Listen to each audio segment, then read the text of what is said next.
میرے آقا میرے آقا میرے آقا۔ بسم اللہ الرحمن الرحیم نحمدہ ونصلی علی رسولہ الکریم۔ میرے ناظرین و سامعین کرام، السلام علیکم ورحمۃ اللہ وبرکاتہ۔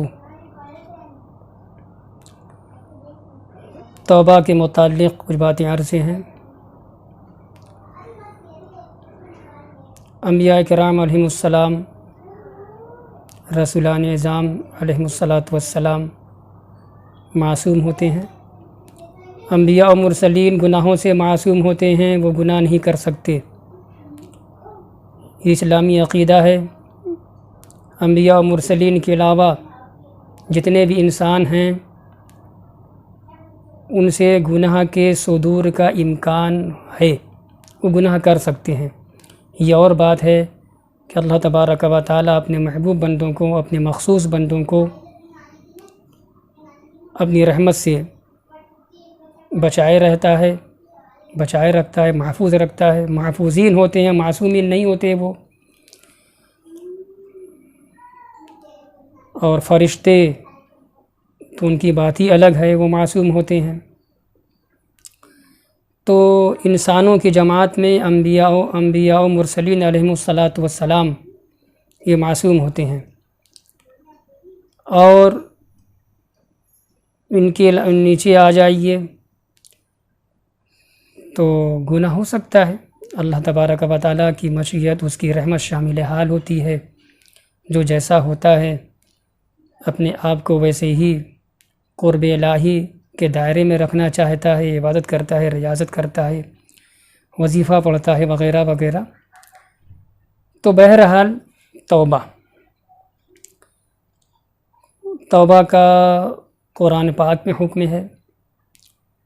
اعوذ باللہ من الشیطان الرجیم وَتُوبُوا إِلَى اللَّهِ جَمِيعًا أَيُّهَا الْمُؤْمِنُونَ لَعَلَّكُمْ تُفْلِحُونَ۔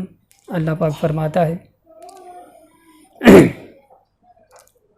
اے ایمان والوں، تم سب کے سب اللہ کی طرف رجوع ہو جاؤ، اپنے گناہوں سے توبہ کرو، لعلکم تفلحون، تاکہ تم لوگ کامیاب ہو۔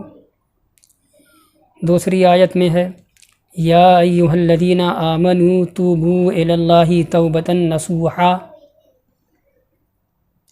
اے ایمان والوں، اللہ کی طرف اخلاص کے ساتھ پلٹ جاؤ، توبۃ النصوح کرو، خالص توبہ کرو۔ تیسری آیت میں اللہ پاک فرماتا ہے، اللہ رب العزت ارشاد فرماتا ہے، ان اللہ یحب التوابین ویحب المتطہرین۔ بے شک اللہ تبارک و تعالی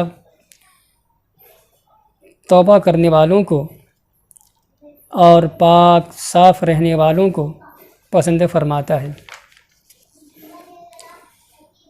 توبہ کرنے کی تاکید ہے، حکم ہے، فضیلت آئی ہے تائبین کی۔ ایک حدیث پاک میں آپ کے سامنے عرض کر رہا ہوں۔ حضرت عبداللہ بن مسعود رضی اللہ تعالیٰ عنہ سے مروی ہے، وہ کہتے ہیں، ان کا بیان ہے کہ ایک شخص نے دریافت کیا، عرض کیا،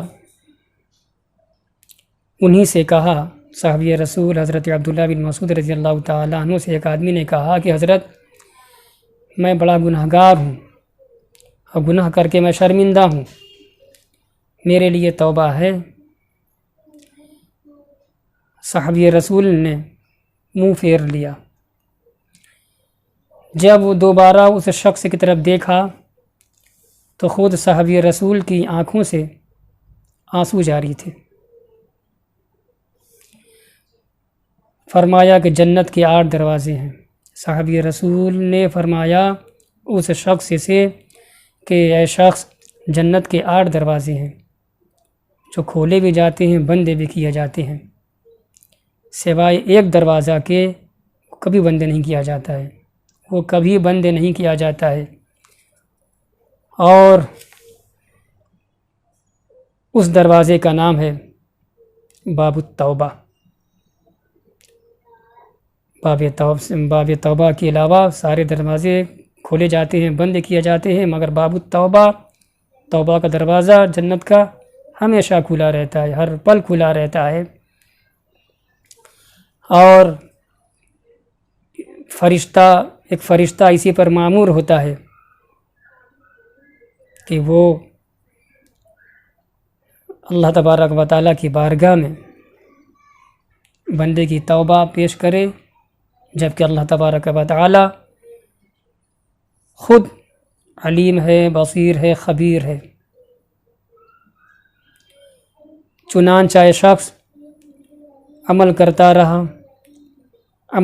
رہا اور اللہ کی رحمت سے تو مایوس نہ ہو، نا امید نہ ہو۔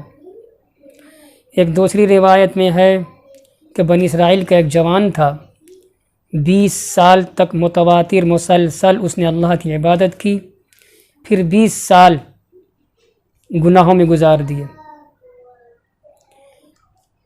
جب ایک مرتبہ انہماک کے ساتھ وہ آئینہ دیکھ رہا تھا تو اس کی داڑھی میں اس کو کچھ بال سفید نظر آئے، بڑھاپے کے آثار نظر آئے۔ وہ بہت مغموم ہوا، بڑا غمزدہ ہوا، غمگین ہو گیا، اور بارگاہ رب العزت میں اس نے عرض کی، اے رب کائنات، رب ذوالجلال، میرے مالک، میرے مولا، میں نے 20 سال تک تیری عبادت کی، پھر میری بدبختی اور کم نصیبی کہ میں 20 سال تک تیری عبادت سے منہ موڑے رہا، گناہ میں بسر کر دیے میں نے 20 سال۔ اے اللہ، اے میرے مولا، اب اگر تیری طرف لوٹ آؤں تو تو مجھے قبول کر لے گا؟ حاتب غیبی نے آواز دی، غیب سے ایک آواز آئی، سنائی پڑی۔ وہ آواز کیا تھی؟ کوئی کہہ رہا تھا کہ تو نے ہم سے محبت کی، ہم نے تجھے محبوب بنا لیا، تو مجھ سے قریب ہوا تو میں نے تجھے قریب کر لیا، پھر تو نے مجھے چھوڑ دیا تو ہم نے تجھے چھوڑ دیا، تو نے گناہ کیے، ہم نے مہلت دی، اب اگر تو ہماری بارگاہ میں لوٹ آئے گا تو واقعی ہم تجھے بخش دیں گے۔ مکاشفۃ القلوب کی یہ روایت ہے۔ ہم کو جو نصیحت مل رہی ہے، سبق مل رہا ہے، وہ یہ کہ بندہ کتنے ہی لمبے عرصے تک خدا سے منہ موڑے رہے، گناہ کرتا رہے، لیکن جب بھی وہ خدا کی طرف پلٹتا ہے، توبہ کرتا ہے، تو اللہ تبارک و تعالی اس کی توبہ ضرور قبول فرما لیتا ہے۔ شرط یہ ہے کہ اس کی توبہ میں اخلاص ہو، اس کے گریے میں، اس کی آوزاری میں اخلاص ہو، اللہ کا خوف ہو۔ اللہ تبارک و تعالی ہم تمام لوگوں کو خالص اور سچی توبہ کرنے کی توفیق عطا فرمائے۔ وآخر دعوانا الحمدللہ۔